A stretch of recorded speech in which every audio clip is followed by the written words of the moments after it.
Hi friends, I'm Anand from Chennai. I thought of sharing my views about Pravagam and a few other critical points related to Pravagam. So let us just understand Pravagam first. So Pravagam, how I look at it is, uh, you can actually concise or consolidate in just a single sentence. And that is what is the core truth of this Pravagam, right? Rest all literature. He has written some 30, 40 books. All literature is all, you have to drive down to this point, this core point. Once you understand this core point, rest all will follow automatically. You don't have to worry about that. So the core point is to understand whether your mind is under your control or not. That is the whole point.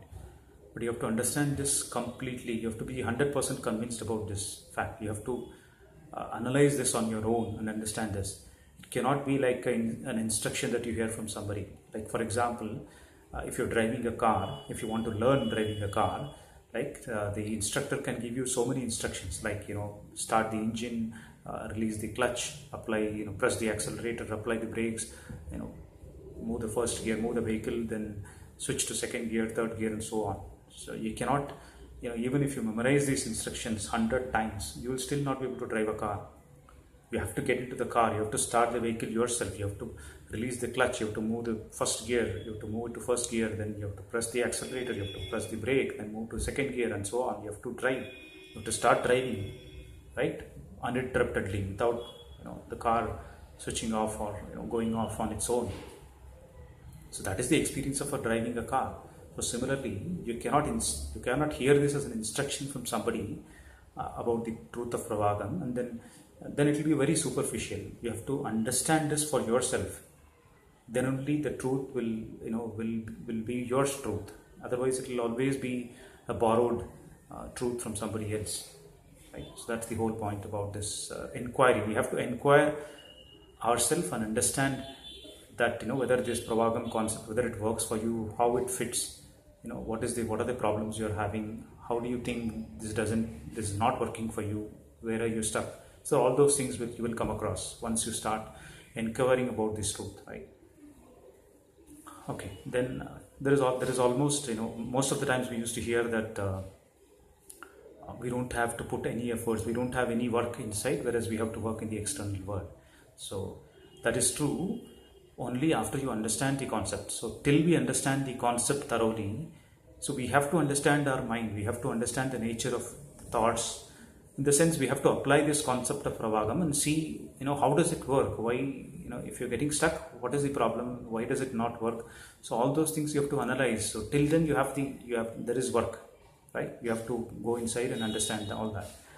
So once you understand the concept, once you understand this concept thoroughly, then this point of there is no effort needed inside is not an instruction that you have to hear from somebody. Then you will realize that there is nothing that can be done. It is not out of choice that you keep quiet.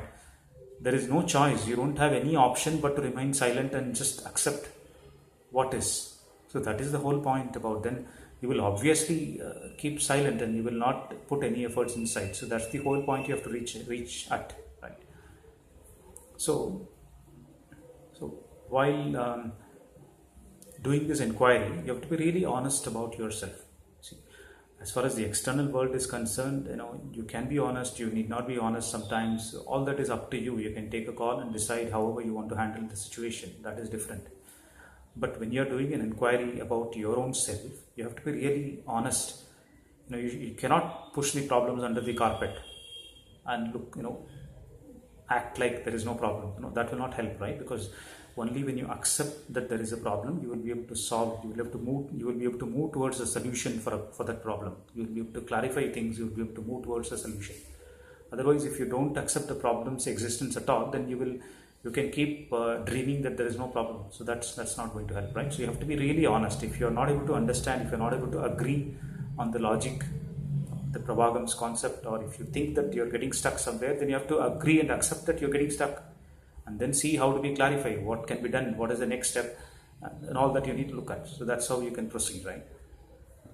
And then I also, when I talk to some people, I also keep hearing sometimes that people talk about, that they can manage this mind somehow, or allow it to flow as a pravagam, when the problem is small in nature, when the problem is a minor problem, right? But they are really struggling to handle this when the problem is of a serious nature, when the problem is bigger, right? But we have to understand one point here. That's the key point about this whole pravagam. So, see, we have always been taught from the childhood to pass out or to succeed or win over in any problem. Any problem we face, we immediately want to succeed or win over that problem. That's how we've been trained at, right? So, whereas this concept of pravagam is something opposite. So, it is not about winning over. It is about accepting your failure and surrendering yourself. I hope you understand what failure I'm talking about. Let me give you a quick example or a quick brief about that. So our intellect always, is trying to shape up our mind in some form or the other, right? It always wants to keep the positive emotions. It wants to keep hold of the positive emotions and wants to reject or throw away all the negative emotions. When I say positive emotions, I'm talking about happiness, joy, pleasure, and all sort of positive emotions and positive feelings. And then all the negative emotions like anger, stress, frustration, fear, etc., right, are all negative emotions.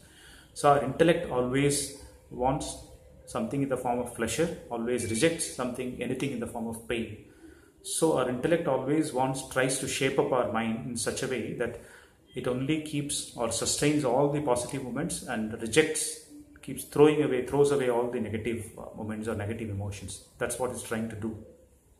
So the failure here is the intellect accepting its inability to control the mind any further, accepting that this is the natural functioning of mind and there is no choice, there is no possibility to control the mind or shape up the mind in any form. So accepting the inability of this intellect and accepting its failure to control the mind and then bow down and surrendering to the mind is what is this failure we're talking about, right? So that is the failure we're talking about here. Intellect's failure or its inability to control, accepting its inability to control the mind. So that is the failure. So when there is a problem, coming back to the issue of the smaller problem and bigger problem, let me explain that by giving you an analogy. So assume I'm writing an exam, like SSLC exam, 10th standard exam, right? I have to work hard to succeed and pass out in the exam. Then if I'm writing a +2 exam, 12th exam, then I have to work a little more harder to pass out the exam, right? Assume I'm writing a NEET exam or an MBBS exam or even a CAT exam, then I have to work a lot more harder to pass through that exam. Or if I'm pursuing a PhD course or if I'm pursuing an IAS or IPS exam, they have to work really hard, struggle, research, do a lot of research, and then only I'll be able to pass, right? But here in this concept of Pravagam, we are only talking about failure. We are not talking about passing out anything, right? You don't have to succeed in anything. You have to fail. So similarly, if I have to fail in the SSLC exam, I can fail immediately right away at this moment. I don't, whether it is SSLC or whether it is 12th exam or it is MBBS exam or it is IAS, IPS or PhD, anything, be it a smaller or, a smaller problem or a bigger problem.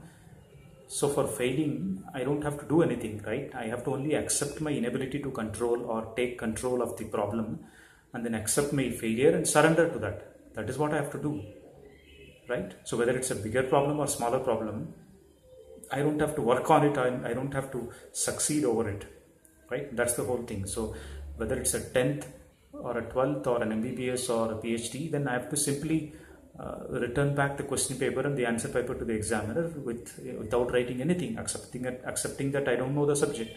Simple, right?